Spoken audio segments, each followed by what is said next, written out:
The latest on the war in Ukraine as word comes down tonight that more than 5,000 civilians have died as a result of the war in the town of Mariupol.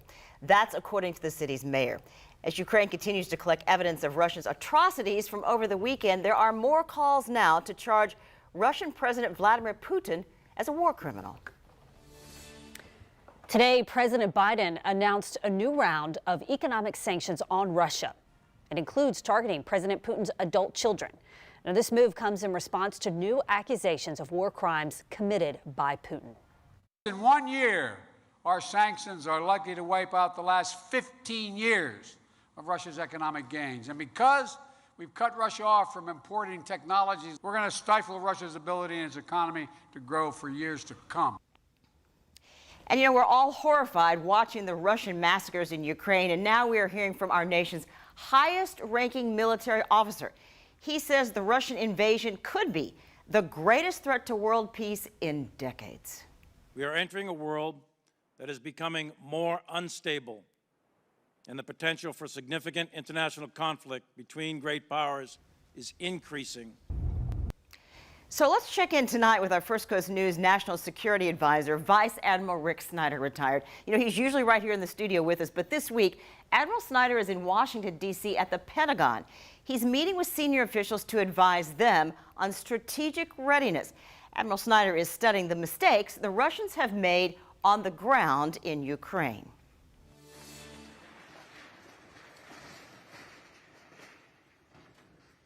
The war in Ukraine, 40-plus days now. What is it like being in the Pentagon during this war in Ukraine? It's interesting. The Pentagon has lots of closed doors. And I'll tell you, when you walk around, the halls are very calm. They're very quiet. They're very businesslike. But having been behind those closed doors, I know there's a lot of effort, a lot of time, a lot of work, making sure we defend our country and making sure that we support the Ukrainians as best we can. So what are we learning from Russia's mistakes? 2 points the Admiral can talk about.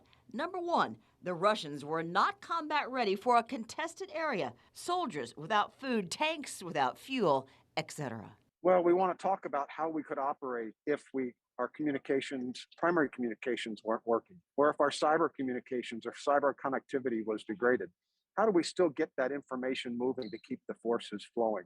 People might say, but that's obvious. Wouldn't we have known that even without the experience in Ukraine? What we've seen in the last 20 years in the war of terror, although that was tremendous combat in the field, it wasn't a contested resupply area. There was never a question of us getting people to the battlefield, fuel to the battlefield, parts, food. That was an assured thing for us. But the Russians found out their supply lines fell apart. As soon as they came under fire, they didn't have those supplies. The Admiral says we can never let that happen. So number two, preparing not just the military, but our supply industry, ammunition, mechanical parts, medical supplies. We've known we have to do that, but this has really given a sense of urgency to those efforts.